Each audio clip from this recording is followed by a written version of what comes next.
Hello my dear friends, welcome back to Gyan Sagar. My self प्रेरणा दसवंती। और आज हम लोग यहाँ पे डिस्कस करेंगे आपका सेमेस्टर 2 का कॉमन कोर्स, ठीक है, सीसी पेपर जिसको बोलेंगे। तो आप लोग को तो पहला बात बहुत बहुत कॉन्ग्रेचुलेशंस। आजकल रांची यूनिवर्सिटी में रिजल्ट आना ही अपने आप में एक उपलब्धि है।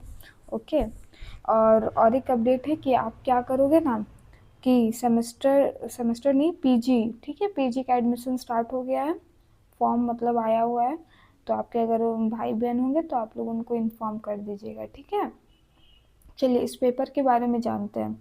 आपका टोटल ये पेपर कितने मार्क्स का होगा? 50 मार्क्स का होगा। उसमें आपको एनी हाउ 20 मार्क्स लाना है। पेपर ज़्यादा टफ नहीं होगा, मॉडरेट लेवल पे होगा, तो आराम से आप लोग पास कर सकते हैं। ओके। आप लोग देख रहे हैं ना कि कैसे रिजल्ट नहीं आ रहा है इतना, तो पेपर बैक मत लगने दीजिएगा, ठीक है। कैसे भी करके आप उसमें पास हो जाइएगा, ठीक है।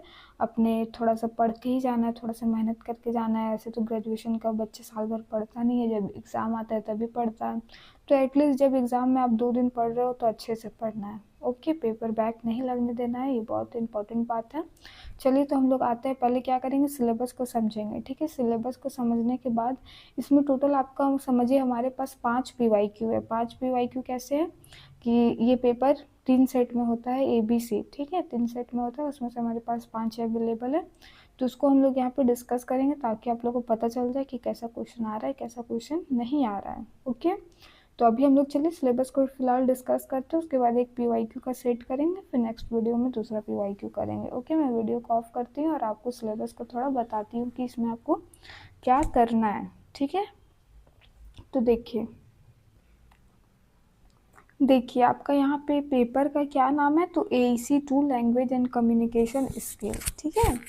चलिए इसमें आपका आपका तो ये बता दिए कि फुल मार्क्स आपका 50 है, पासिंग मार्क्स आपको 20 लाना। आपका इसमें टोटल कितना है? 2 यूनिट है। ओके, कितना यूनिट है? 2 यूनिट है। यूनिट 1 में आपका क्या है? देखिए ग्रामर सेक्शन है। ओके, इसमें आपको पार्ट्स ऑफ स्पीच पढ़ना है और उसके टाइप्स पढ़ना है, ठीक है। नाउन और उसके जो 5 टाइप है, कॉमन, प्रॉपर, ठीक है, ये सब आपको पढ़ना है। फिर आपको प्रोनाउन पढ़ना है, वर्ब पढ़ना है, एडजेक्टिव पढ़ना है, एडवर्ब पढ़ना है, कंजक्शन पढ़ना है और डिटरमाइनर्स पढ़ना है। ओके। फिर टाइप्स ऑफ सेंटेंसेस, ठीक है, सिंपल, कंपाउंड और कॉम्प्लेक्स, जो 3 होते हैं। ओके, इसको आपको पढ़ना है। चलिए, और आपका यूनिट 2 में आपको क्या पढ़ना है? कंपोजिशन पढ़ना है। ओके, कंपोजिशन में आपको क्या क्या आता है भाई? तो देखिए क्या क्या आता है। आपका पैराग्राफ राइटिंग हो गया, ऑफिस मेमो हो गया, नोटिस हो गया, सर्कुलर एजेंडा हो गया, ईमेल हो गया, ब्लॉग हो गया, writing, resume, formal letter, letter of complaint, letter to editor, very very important. Okay, job application, enquiry, letter of appreciation और रिकमेंडेशन लेटर। ओके, ये सब आपको इतना पढ़ना है। अब देखते हैं कि हमारे एग्ज़ाम में क्या आपका आया हुआ था। ओके, चलिए इसके बाद हमारा एक टॉप आपका ये पे देख लीजिए। अभी आपका हमारा जो ज्ञान सागर ऐप है, ये ऐप का आइकन है, ठीक है। ये हमारा पहले कितने में मिलता था? 60 रुपीज़ में मिलता था। ओके, कितने में मिलता था? 60 रुपीज़ में। बट अभी कितने में मिल रहा है? ओनली ऑन 35 रुपीज़ में, ठीक है। इससे अच्छा मौका नहीं मिलेगा। इसमें क्या है भाई, तो इसमें जो जैसे कि आप सेमेस्टर 2 में हो ना, सेमेस्टर 2 में हो, तो आपका जो ये पेपर अभी दिख रहा है, ये क्वेश्चन पेपर और भी सारे मेजर पेपर के नोट्स हो गए, ये सब कुछ आपको मिल जाएगा यहाँ पे PDF में। और कब तक मिलेगा? जब तक आप सेमेस्टर 8 में नहीं चल जाएगा। ऐसा नहीं है कि बस सेमेस्टर 2 तक वैलिड है, फिर सेमेस्टर 3 में अगेन खरीदना, नहीं, बिल्कुल नहीं। आप एकदम सेमेस्टर 8 तक आपको ये कंटिन्यू आपका बना रहेगा। ओके, तो जल्दी से जाके बाई कर ले। और एक है, कब तक है ये 35 वाला? तो अभी जैसे कि हम लोग अभी नोट्स प्रिपेयर कर रहे हैं। ओके, तो अभी धीरे धीरे ऐप में अपलोड होगा, अभी थोड़ा टाइम लगेगा अपलोड होने में। ओके, तो जैसे ही सब कुछ अपलोड हो जाएगा तो तुरंत क्या हो जाएगा? 60 रुपीज़ में। अगर आप प्री बाय पहले से ही खरीद के रख रहे हो तो अभी जस्ट कितना पड़ेगा? 35 पड़ेगा। उसके बाद आपके ऊपर में है, लेना है तो लीजिए, अदरवाइज़ आप ऐसे यूट्यूब से पढ़िए। ओके, चलिए तो देखिए आपका ये क्वेश्चन कब 24 में आया हुआ है? 23-27 सेशन में। ओके, तो पहला तो हमारा ग्रामर सेक्शन से रहेगा। तो देखिए पहला हमारा क्वेश्चन क्या है? पहला क्वेश्चन क्या है? आइडेंटिफाई द कॉमन नाउन, ठीक है। आपको यहाँ पे ये जो सेंटेंस दिया हुआ है इसमें आपको कॉमन नाउन को फाइंड करना है। तो he is the Virat Kohli of our college. तो ये आँख मूंद के जो बच्चा कुछ नहीं भी जानता है वो भी बता देगा कि कॉमन नाउन यहाँ पे हमारा क्या है? कॉलेज है। ओके, क्या है, कॉलेज है। डॉग रहता, कैट रहता, जब हम लोग का कोई स्पेसिफिक नाम दिया हुआ रहता है तब वो नाम ये होता है, अदरवाइज वो किस में आएगा, कॉमन नाउन में आ जाएगा, है कि नहीं। चलिए बी में देखिए आपका क्या है, complete the sentence using conjunction. आपको कंजक्शन का यूज करना है। कंजक्शन मतलब दो सेंटेंसेस को, मतलब दो ये को जोड़ता है, ठीक है, जोड़ने का जो काम करता है। तो देखिए Atul was very angry dash he did not argue, तो इसमें क्या हो जाएगा, बट, ठीक है, क्या हो जाएगा, बट होगा, but he did not argued. Okay. C में देखिए give an example of simple sentence using pronoun it. आपको इट लगा के कोई भी आपको कोई भी एक सेंटेंस देना है। तो इट इज़ रेनिंग, आप कुछ भी मतलब दे सकते हो अपने मन से। ओके, तो आप लोग अपने अपना एक कमेंट इस पे आप ड्रॉप करो कमेंट सेक्शन में, ठीक है। चलिए उसके बाद आपके डी नंबर पे है आइडेंटिफाई द एडवर्ब। तो आपको क्रिया विशेषण एडवर्ब को आइडेंटिफाई करना है। The apples are almost red. अब बच्चा यहाँ रेड को करके आ जाएगा, तो नहीं, ये क्या है, हमारा एडजेक्टिव है, ठीक है, लेकिन यहाँ पे आपका नहीं होगा। यहाँ पे क्या हो जाएगा, ऑलमोस्ट आपका यहाँ पे सही होगा एडवर्ब, ठीक है। Adverb of time, adverb of place, बहुत अलग अलग होता है, वो आप याद कर लेना है, ठीक है। ई में देखो, ई में क्या है, identify the parts of speech of the underlined word. तो आपको पार्ट्स ऑफ स्पीच जो यहाँ पे यूज हुआ है उसको आपको बताना। He is my friends father, तो ही सी ये सब हम लोग कब लगाते हैं, नाउन की जगह में लगाते हैं। ये क्या हो गया, हमारा प्रोनाउन हो गया, है कि नहीं, क्या है, प्रोनाउन है। ओके, इससे हमें क्या समझ में आ रहा है कि आपको बस 5 क्वेश्चन पूछेगा, ठीक है, पार्ट्स ऑफ स्पीच यूनिट 1 से। अगर किसी बच्चा का नहीं भी है अच्छा, तो वो क्या कर सकते हैं, स्किप कर सकता है, अपना जनरल नॉलेज से जितना करेगा करेगा, लेकिन फिर आपको यूनिट 2 को अच्छे से करना होगा, सारा लेटर टू एडिटर वगैरह सारा फॉर्मेट पढ़ना पड़ेगा, अदरवाइज इसको भी आप कर सकते हो, ठीक है, इतना आपको टेंशन लेने का ज़रूरत नहीं है। अब देखिए ग्रुप बी में कौन कौन सा क्वेश्चन है हमारा। आपको कोई भी 3 क्वेश्चन आपको यहाँ पे लिखना है। तो क्या है हमारा क्वेश्चन 2 में, write a paragraph on how used to celebrate Republic Day as a kid. जब आप बच्चा थे तो कैसे आप रिपब्लिक डे सेलिब्रेट करना था वो करते थे, ये आपको पैराग्राफ में लिखना है। तो पैराग्राफ में तो बस एक आपको उसमें कोई फॉर्मेट को उतना ये करना रहता नहीं है, ईजी है, ठीक है। फिर देखिए आपका थर्ड में क्या है, write a notice informing the student about their upcoming internal examination of semester 4। Semester 4 का आपका इंटरनल एग्ज़ाम होने वाला है, इस पर आपको एक नोटिस जारी करना है। तो notice is very very important, आपको छोटा सा लिखना होता है, फॉर्मेट बस याद कर लेना है, हो जाएगा काम। अभी हम लोग बताएंगे कैसे लिखा जाता है, ठीक है। 4 में देखिए, write an email to a book publisher for publishing your book title influence of Indian literature on society. यहाँ पे क्या करना है, आपको ईमेल लिखना है। किसको लिखना है भाई, तो जो पब्लिशर है उसको, जो पब्लिश करता है, ठीक है। आपका बुक का टाइटल का क्या, आपका बुक का टाइटल क्या है भाई, तो influence of Indian literature on society. तो क्या इंडियन जो हमारा भारतीय साहित्य है उस पर क्या, सोसाइटी को क्या प्रभाव पड़ रहा है, ठीक है, सोसाइटी पर क्या प्रभाव पड़ रहा है लिटरेचर का, वो आपको लिखना है। चलिए 5 में देखिए, prepare a resume to apply for the post of supervisor. आपको यहाँ पे रिज्यूम लिखना है, बायोडाटा नहीं लिखना है आपका यहाँ पे अपना कि हाइट कितना है, कद कितना, ये सब नहीं लिखना है, वेट कितना है, वो सब किस में होता है, बायोडेटा में होता है। रिज्यूम किसके लिए होता है, जो आप अपने प्रोफेशनल, जो आप जिसमें अपना एकेडमिक चीज़ों के बारे में लिखते हो वो क्या कहलाता है, रिज्यूम कहलाता है। ओके, इसका भी देखेंगे। 6 में देखिए, write a letter to the director of ABC hospital enquiring about the charges and the process of eye checkup. ये क्या है हमारा, इंक्वायरी लेटर, ठीक है। इंक्वायरी लेटर क्या होता है, जब हम किसी चीज़ की पूछताछ के लिए करते हैं, ठीक है, वहाँ का चार्जेस, जैसे कि यहाँ पे बताया, वहाँ पे कितना फीस मतलब चार्ज कितना है, ठीक है, प्रोसेस क्या है। ओके, ये सब आपको लिखना है। तो चलिए अब हम लोग आंसर की ओर बढ़ते हैं और आराम से पेपर को करेंगे। आप यहाँ पे देख सकते हैं कि पेपर, आप कुछ नहीं जान रहे तो पैराग्राफ तो लिख ही लेंगे, है कि नहीं, नोटिस आपको करके जाना है, बस 1-2 फॉर्मेट देखना है, चल जाना है, बस हो जाएगा। ओके, चलिए तो यहाँ पे आपको देखिए, write a paragraph on how you used to celebrate Republic Day as a kid. ये तो आप पे निर्भर करता है कि कैसे लिखना है, बट एक बार बता देते हैं कि कहाँ कितना लिखना है। ओके, इतना देख लीजिए, एक बार इसको पढ़ देते हैं। Republic Day is one of the most important national festival of India, celebrated every year on 26th January. Okay, When I was child, Republic Day was always a very exciting and memorable day for me. हम सबके लिए क्या होता है, भले अभी का पता नहीं, लेकिन जब हम लोग छोटे थे तो कितना एक्साइटेड रहते थे 26 जनवरी और 15 अगस्त के लिए। न्यू ड्रेस लेते थे या फिर एकदम आयरन करके चकाचक रखते थे, बाकी दिन करे या ना करे जूते साफ करते थे। कितना एक्साइटिंग डे होता था, रात में नींद नहीं आती थी, है कि नहीं, सुबह नहाना भी रहता था। चलिए, I used to celebrate it with great enthusiasm and patriotic spirit along with my family, friends, and school teacher. On the morning of Republic Day, I used to wake up early and get ready for the school celebration. जैसा कि ऊपर हम लोग बोले यही है ना। Our school organized a special program to celebrate the occasion. All the students came to school wearing neat uniform and many of them carried a small Indian flag in their hands. कितना अच्छा, हम लोग एकदम neat and clean कपड़े पहनते थे, white white, और बहुत सारे कोई बैच लगाते थे, कोई इंडियन फ्लैग मतलब कोई फ्लैग झंडा रखते थे हाथ में, है कि नहीं, ऐसा ही कुछ सीन रहता था। The school building and the playground were beautiful, decorated with tricolor flags, balloon and banners. कितने सारे बैनर्स रहते थे, बलून रहते थे, है ना, वो भी ट्राई कलर में ही रहते थे बलून्स हमारे। फिर देखिए, the celebration usually begin with flag hosting ceremony. ठीक है, स्टार्टिंग तो फ्लैग होस्टिंग से होता है। Our principal of chief guest hosted the national flag and everyone stood in attention while the national anthem was sung.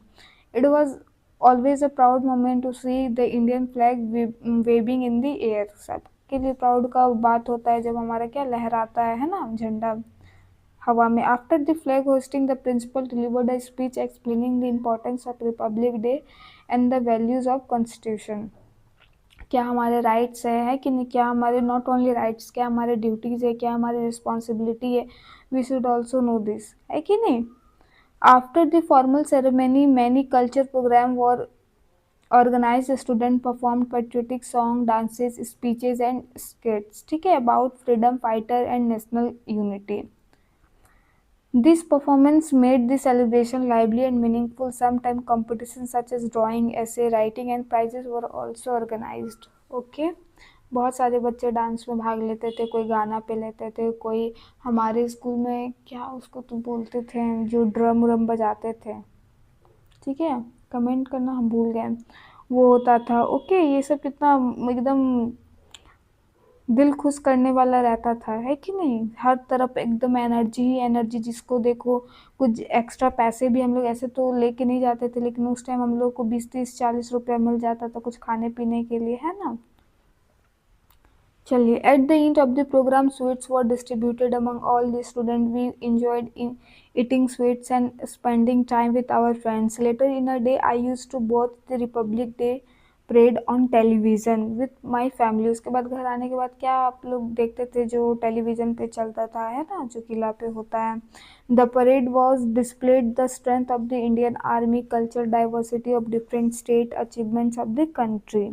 फिर देखिए, those childhood celebration of Republic Day taught me the values of patriotism, unity and respect for the nation. अब ये यहाँ पे क्या कर रहा है, कंक्लूड कर रहा है। ऐसे ही समझ पाया कि कैसे लिखना है आपको एकदम इजी लैंग्वेज में, जो आपको जो इतना ही नहीं है कि हाँ हमको स्टैंडर्ड वर्ड मेंटेन करना है, चाहिए कुछ भी आपको पास होने के लिए कॉमन पेपर है, आप आराम से कीजिएगा। और देखिए क्या करना है, सबसे पहले तो आप लोग क्या करोगे, कॉपी में स्केल लेके जाना है बाबू, ठीक है। क्या करना है, स्केल लेके जाना है, मार्जिन खींच के ही लिखना है। आप नहीं लिखोगे ना, कितनों अच्छा चीज़ लिखोगे और राइटिंग सही नहीं है ना, तो नंबर नहीं देगा मास्टर जी हमारे, ठीक है, समझे, नहीं देगा। क्या करना है, टॉपिक्स को थोड़ा ब्लैक पेन से लिख दो, उसके बाद आंसर को ब्लू पेन से अच्छे से लिखो, ख़त्म हो जाता है तो 1-2 लाइन छोड़ो फिर से लिखो, ऐसे लिखना एकदम कि अच्छा दिखे। ओके। और आपको ऐसा तो इसमें नहीं है कि कुछ हाईलाइट करने लाइक वर्ड, तो इंग्लिश में तो नहीं होता है, लिटरेचर वगैरह में है, लेकिन आप ग्रामर सेक्शन में क्या ही हाईलाइट करोगे। बट ऐसा कुछ आ जाता है तो उसको पेंसिल से कभी कभार आपको मन कर रहा है तो उसको हाईलाइट भी कर दीजिए, इससे क्या होता है, कॉपी सुंदर दिखता है। ओके। चलिए, इसमें आपको बहुत कुछ लिखना नहीं है, आराम से पेपर जल्दी हो जाएगा। ये नहीं कि हम बिना स्केले का एकदम धड़ाधड़ जल्दी से लिख के फेंक देंगे कॉपी, उसके बाद निकल लेंगे, ऐसे नहीं करना, एकदम आराम से समय लेना है, एग्ज़ाम में बढ़िया से आपको लिखना है। Okay.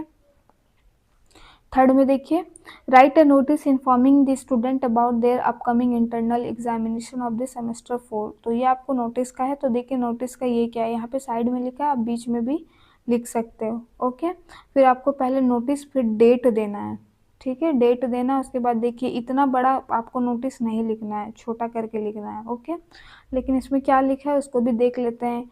Okay, this is inform all student of semester 4 that their internal examination will be conducted in the college from इतना। आप कंडक्ट करवा रहे हो तो क्या करोगे, डेट दोगे कि नहीं दोगे, कि ऐसे ही एकदम नहीं ना। नोटिस दैट मीन क्या, प्रॉपर सारा इन्फॉर्मेशन कब से स्टार्ट है, कितना दिन तक है। Okay, all students are advised to prepare the examination seriously and complete their syllabus before the exam dates. Okay, the detailed examination schedule will be displayed on the college notice board. देखिए यहाँ पे तो दे दिया date वगैरह, ठीक है, लेकिन यहाँ पे अभी रूटीन नहीं आया, और ये वाला आप नहीं भी लिखेंगे तो चलेगा, क्योंकि नोटिस में उतना आपको सजेशन एडवाइस नहीं देना होता है, प्रॉपर जो बस है वो उसको लिखना होता है। ठीक है, द डिटेल ये फिर ठीक है, the detail examination schedule will be display on the college notice board and the official college website. A student are requested to check the notice board regularly for the updates regarding the examination timetable. ये वाला भी आप skip कर सकते हो, ठीक है। फिर देखिए ये वाला फिर लाइन आपका इंपॉर्टेंट है। All the student must bring their college identity card during the examination. Entry into the examination hall will not be allowed without a valid ID card है। आपको तो कॉलेज के लिए आपको आइडेंटिटी कार्ड चाहिए, बिना उसके अलाउ नहीं करेगा, तो ये भी वाला आपका क्या है, इम्पॉर्टेंट है। फिर देखिए at least 15 minute before the scheduled exam आपको पहले आना है। तो कितना बढ़िया लिखा हुआ है, बस कुछ कुछ आपको हटा के इसको लिख देना है, ठीक है। उसके बाद देखिए ये वाला बहुत इंपॉर्टेंट है कि by the order of examination controller, यहाँ पे साइन नाम वगैरह आप दे सकते हो, ठीक है। समझ में आया कैसे लिखना है बच्चा। फिर देखिए हमारा क्या है, write a email to a book publisher for publishing your book title influence the Indian literature on society. तो आपको यहाँ पे पब्लिश करना है, तो इसके बारे में आपको पब्लिशर को लिखना है। तो चलिए हम लोग देखते हैं।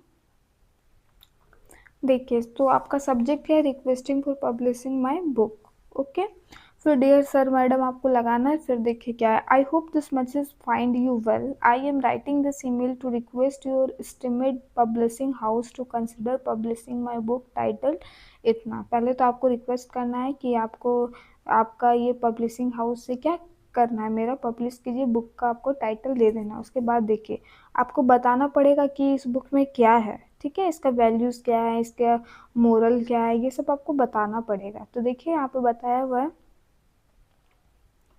this book explores the significant role that Indian literature has played in shaping social values, culture, and public thoughts throughout history. It is highlighting the contribution of great writer and poet who influenced society through their literary works.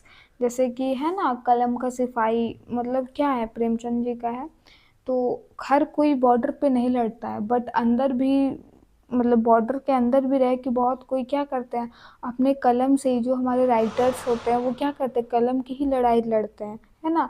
आज कुछ लिख दिए वो पता है कुछ लिखने के कारण उनको जेल भी होता है, तो उनमें कुछ उसका शक्ति होगा तभी तो वो जेल जा रहा है, वो इन्फ्लुएंस कर रहा है तभी तो वो जेल जा रहा है कि नहीं। तो वो बात है, कितना हिम्मत होता था लिखने में, इतनी ताकत होती है लिखने में। तो देखिए the book also explain how literature reflects social realities and inspire people to bring positive change in society। जैसे हमें ऐसे भी पता है कि साहित्य समाज का क्या होता है, दर्पण होता है, मतलब क्या करता है, सब कुछ रिफ्लेक्ट करता है, जो भी सोसाइटी में उसका हिस्ट्री रहा है, सब कुछ रहा है, ये हम लोग को कहाँ से, लिटरेचर से ही पता चलता है। Okay, the manuscript of this book is completed carefully prepared after throughout research and study. It contains several chapters discussing the development of Indian literature impacts on different aspects of social life. ठीक है, I strongly believe that this book will be useful for student, teacher and readers interested in Indian literature and culture study। आपको ये भी बताना है इसमें कि क्यों आपका बुक को पब्लिश किया जाए, ठीक है।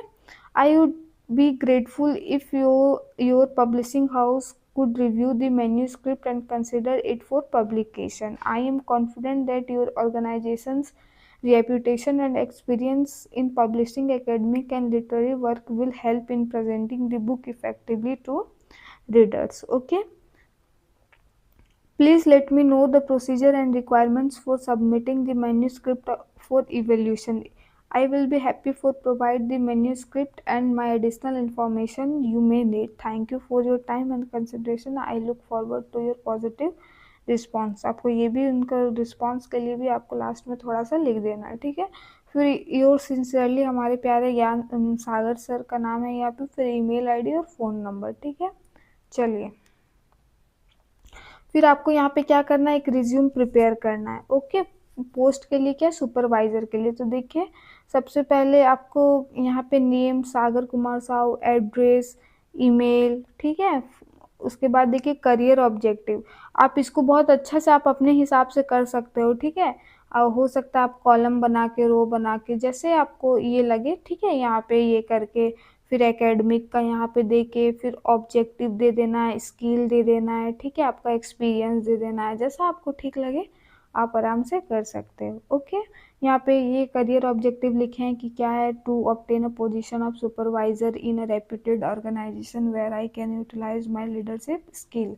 आप जिस पोस्ट के लिए कर रहे हो तो उसके बारे में थोड़ा सा आपको लिखना पड़ेगा। आप सोचिएगा कि नहीं वो तो मेरा फ्रेशर है, तो मेरा कम्युनिकेशन स्किल नहीं है, तो हम कैसे लिखेंगे, तो वो आपको थोड़ा सा लिखना पड़ेगा ताकि आपका क्या अट्रैक्टिव लगे। फिर आपका एजुकेशन क्वालिफिकेशन आपको दे देना है, ठीक है। फिर स्किल आप में क्या है, leadership quality, good communication, problem solving, ठीक है। फिर वर्क एक्सपीरियंस आप में फ्रेशर भी लिख सकते हो, 1 ईयर है, 2 ईयर, 10 ईयर, जितना आपको बुझा रहा है आप एक्सपीरियंस लिख दो। फिर आपके अचीवमेंट्स क्या है वो लिखना है। फिर आपका पर्सनल डिटेल क्या है, ठीक है। पर्सनल डिटेल में डेट ऑफ बर्थ लिख सकते हैं, लैंग्वेज आप कौन कौन सा जान रहे, this is also very important, okay. फिर डिक्लेरेशन आपको देना है, ये इंपॉर्टेंट है, ठीक है। आप ये वाला बहुत बच्चा नहीं देगा, तो यहाँ आप दोगे तो आपको ज़्यादा मार्क्स क्या मिलेगा, मतलब मिलेगा, ठीक है। I hereby declare the information given above is true and correct to the best of my knowledge, ठीक है। ये आपको ये कर देना है कि अगर ये गलती हुआ कभी इन फ्यूचर तो आप मेरा खारिज कर सकते हो। वेरी वेरी इंपॉर्टेंट, ये थोड़ा प्रोफेशनल लगता है तो आप इसको ऐड कर देना, आप चूँकि आप ज्ञान सागर से पढ़ रहे हो, ठीक है।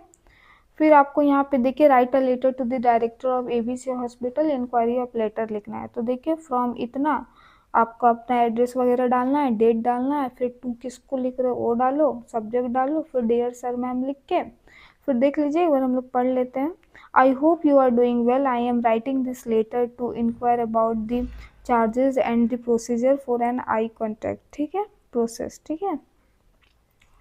Recently, I have been experiencing some difficulty in reading and slight discomfort in my eyes. Therefore, I would like to get my eyes examined by qualified ophthalmologist at your hospital. Since ABC Hospital is known for providing good medical facility, I am interested in visiting your hospital for the checkup. तो आपको बताना है थोड़ा सा कि आपका क्या problem है और आप इंटरेस्टेड हो, इसीलिए आप क्या कर रहे हो, जानना चाहते हो। तो देखिए, I would be grateful if you could kindly provide me with information regarding consultation fees for an eye specialist, the cost of basic eye test, and the whether prior appointment is required for the checkup. I would like to know the available timing of the eye department and the documents that I should carry while visiting the hospital. क्या fees है, क्या क्या document लेके जाना पड़ेगा, है ना। तो और कब से कब तक खुला रहता है, बंद रहता है, ये सब आपको लिखना है बस। उसके बाद आपको थैंक यू और अपना नाम वाम दे देना है, ठीक है, ओके। समझ में आया, ठीक है, समझ में आया। तो देखिए क्या करना है, ये बात हमको पहले ही बोलना चाहिए था बट भूल गए, तो अभी बता रहे हैं वो वाला, ठीक है। 60 रुपीज़ और 35 रुपीज़ में अभी आपका क्या चल रहा है, ऑफर चल रहा है। 35 रुपीज़ में आपको मिल जाएगा। क्यों मिल रहा है भाई, क्योंकि उसमें नोट्स अपलोड नहीं हुए हैं, ठीक है। तो अभी टाइम लगेगा, मे बी एक सप्ताह या कुछ लगेगा। तो जब तक हो जाएगा पूरा अपलोड तो फिर से वो 60 रुपीज़ में हो जाएगा। तो आपको अगर लेना है तो आप अभी जाके बाई कर ले, ओनली 35 रुपीज़ में, okay. Thank you for watching और all the best for your exam. और आपको नेक्स्ट वीडियो के लिए कमेंट ज़रूर करें, और जो कमेंट होमवर्क मिला है उसको भी कमेंट करना है, ठीक है। बाय।